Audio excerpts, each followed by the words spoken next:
کے لیے نہ بن جائے، اس لیے اس میں بھی احتیاطی تدابیر جو ہے وہ اختیار کی جانی چاہیے۔ تو سب سے پہلے جو احتیاطی تدابیر میں سے جو تدبیر آپ کو اختیار کرنی چاہیے، جو کام آپ کو کرنا چاہیے، وہ یہ ہے، جو بھی کام کرنے والا ہے اس کو اس کا ضرور جو ہے وہ اس کو عمل میں لانا چاہیے۔ وہ یہ ہے کہ کام کرتے وقت اپنے ہوش و حواس کو درست رکھیں۔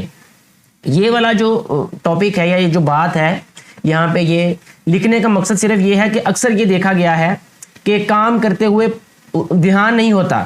کام کی طرف، تو جس وجہ سے جو ہے وہ اوزار کوئی کہیں لگ گیا کسی تار کے ساتھ،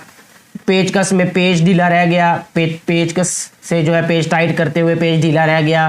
یا کوئی جو ہے وہ تار لگاتے ہوئے انسان بھول گیا بے دھیانی کی وجہ سے، کیونکہ ہوش و حواس کا مطلب یہ ہوتا ہے کہ آپ کا پورا دھیان اپنے کام کی طرف ہونا چاہیے۔ ٹھیک ہو گیا جی۔ اس کے بعد دوسرے نمبر پہ جس بات کا دھیان رکھنا چاہیے وہ یہ ہے کہ آپ میں یہ عادت ہونی چاہیے کہ آپ احتیاطی تدابیر اختیار کریں۔ بہت سارے لوگ ایسے دیکھے گئے ہیں جو کام کرنے والے مارکیٹ میں، فیلڈ میں، کہ جن کو اس بات کا علم ہی نہیں ہے کہ حفاظتی تدابیر ہوتی کیا ہیں۔ تو آپ لوگوں کے پاس یہ موقع ہے کہ یہ حفاظتی تدابیر آپ نے خود یاد رکھنی ہے، اور یاد رکھنے کے ساتھ عمل میں بھی لانی ہے جب آپ نے یہ کام کرنا ہے۔ اگر آپ ان حفاظتی تدابیر کو اختیار نہیں کریں گے تو آپ کے لیے خطرے کے چانسز اور بڑھ جائیں گے، لیکن اگر آپ احتیاطی تدابیر کو اختیار کریں گے اور اپنی عادت بنائیں گے تو آپ کے لیے جو خطرہ ہے وہ بہت کم ہو جائے گا۔ اس کے بعد جو تیسرے نمبر پہ جو بات ہمیں یاد رکھنی چاہیے وہ یہ ہے کہ جب بھی کسی برقی آلے کو استعمال کرنا ہے، یعنی جو بجلی سے چلنے والی کوئی مشین ہے، جیسے ڈرل مشین ہے، کوئی جو ہے وہ اور مشین کسی بھی طرح کی، آپ کسی دیوار کو کاٹ رہے ہیں یا سوراخ نکال رہے ہیں یا توڑ رہے ہیں، تو کیونکہ وہ برقی آلات ہوتے ہیں، بجلی سے چلنے والے آلات ہوتے ہیں، ان کو استعمال کرتے ہوئے آپ نے اپنے ہاتھوں پر ربڑ کے دستانے پہننے ہیں، بلکہ بجلی کا کام کرتے ہوئے آپ نے دستانے ضرور پہننے ہیں ربڑ کے، ٹھیک ہے، اور ربڑ کے دستانے بھی ایسے ہونے چاہیے جو کہ اچھے ہوں، ٹھیک ہے۔ اس کے بعد جو بھی کام آپ کر رہے ہوں وہ کام کرنے والی جگہ خشک ہونی چاہیے، جگہ خشک ہونے کے ساتھ ساتھ آپ کے ہاتھ بھی خشک ہونے چاہیے۔ ایسا نہ ہو کہ کبھی آپ ہاتھ جو ہے وہ دھو کے آئیں اور اسی طرح آپ اوزار کو پکڑیں اور کام کرنا شروع کر دیں، ٹھیک ہے، ایسا نہیں ہونا چاہیے۔ جس جگہ پہ آپ کام کر رہے ہو وہ جگہ خشک ہونی چاہیے اور آپ کے ہاتھ وغیرہ بھی خشک ہونے چاہیے۔ اس کے بعد جو اگلا نقطہ ہے وہ یہ ہے کہ آپ نے جب بھی کام کرنا ہے کوئی بھی، تو آپ لکڑی کا میز وغیرہ یا لکڑی کی سیڑھی استعمال کریں، ٹھیک ہے۔ کبھی بھی ایسا نہ ہو کہ آپ لوہے کی سیڑھی پہ چڑھ کے آپ جو ایک جوائنٹ لگا رہے ہو، یا آپ لوہے والے میز کے اوپر بیٹھ کے آپ کوئی کام کر رہے ہو بجلی کا، اور بجلی کی تاروں کے ساتھ آپ اس کو جوائنٹ لگا رہے ہو یا ایسا کوئی کام کر رہے ہو۔ اور کام کے دوران آپ نے کوشش یہ کرنی ہے کہ آپ نے کسی انسان کو نہیں چھونا۔ اس کی وجہ یہ ہے کہ ایسا ہو سکتا ہے کہ آپ کا ہاتھ کسی تار کو ٹچ کر جائے اور آپ کسی میز پہ بیٹھے ہو لکڑی کی، اس وجہ سے آپ کو کرنٹ نہ لگے، لیکن اگر آپ جو ہے وہ ساتھ کسی کھڑے ہوئے انسان کو ہاتھ لگائیں گے اور اس کا رابطہ زمین سے ہوگا تو کرنٹ پاس ہو جائے گا زمین میں، تو جو ہی کرنٹ پاس ہوتا ہے تو وہ ایک شوق لگے گا آپ کو بھی اور ساتھ والے انسان کو بھی۔ تو اس چیز سے آپ نے گریز کرنا ہے کہ کام کرنے کے دوران آپ یہ کہیں کہ بھی میرے سے کم از کم 3-4 فٹ دور رہیں آپ، کوئی بھی اگر آپ کے قریب آنے کی کوشش کرے تو۔ اس کے بعد آپ نے یہ ضرور اس بات کو دھیان میں رکھنا ہے کہ ہر اوزار جو ہے وہ اسی کام کے لیے استعمال کرنا ہے جس کے لیے وہ بنایا گیا ہے، ٹھیک ہو گیا۔ ایسا نہ ہو کہ پیچ کس سے آپ لوگ ہتھوڑے کی طرح ہتھوڑے والا کام کر رہے ہو اور ہتھوڑے سے کسی اور چیز کا کام کر رہے ہو، ایسا نہیں ہونا چاہیے۔ جو اوزار جس چیز کے لیے بنایا گیا ہے، جس مقصد کے لیے بنایا گیا ہے، جس کام کے لیے بنایا گیا ہے، اس اوزار کو اسی کام کے لیے استعمال کرنا ہے، تو اس کی لائف بھی بہتر ہو جائے گی اور اس کی پرفارمنس بھی اچھی رہے گی، ٹھیک ہے۔ ایسا دیکھا گیا ہے، ایسا ہوتا ہے کہ جب آپ ایک اوزار سے کوئی دوسرا کام لیتے ہیں تو یا تو وہ اوزار ٹوٹ جاتا ہے یا اس کی صلاحیت کم ہو جاتی ہے، یعنی اس کا جیسے اکثر دیکھا گیا ہے کہ کچھ جو وہ پلائرز ایسے ہوتے ہیں جسے ہم پلاس کہتے ہیں، تو پلاس جو ہے وہ تارے چھیلنے کے لیے استعمال ہوتے ہیں کچھ، اور کچھ جو ہے ان سے آپ جو کیل وغیرہ ان کو کاٹ سکتے ہیں۔ لیکن اگر آپ کے پاس ایسا پلائر یا پلاس ہے جس سے آپ کسی کیل کو نہیں کاٹ سکتے اور کاٹیں گے تو وہ خراب ہو جائے گا اور اس سے پھر دوبارہ تار بھی نہیں چھیل سکیں گے آپ۔ تو یہ ایک مثال تھی چھوٹی سی آپ کو، جس سے بات سمجھ میں آ جائے گی واضح طور پہ۔ اس کے بعد آپ نے جس بات کا دھیان رکھنا ہے وہ یہ ہے کہ اوزاروں کو استعمال کرنے کے بعد ان کو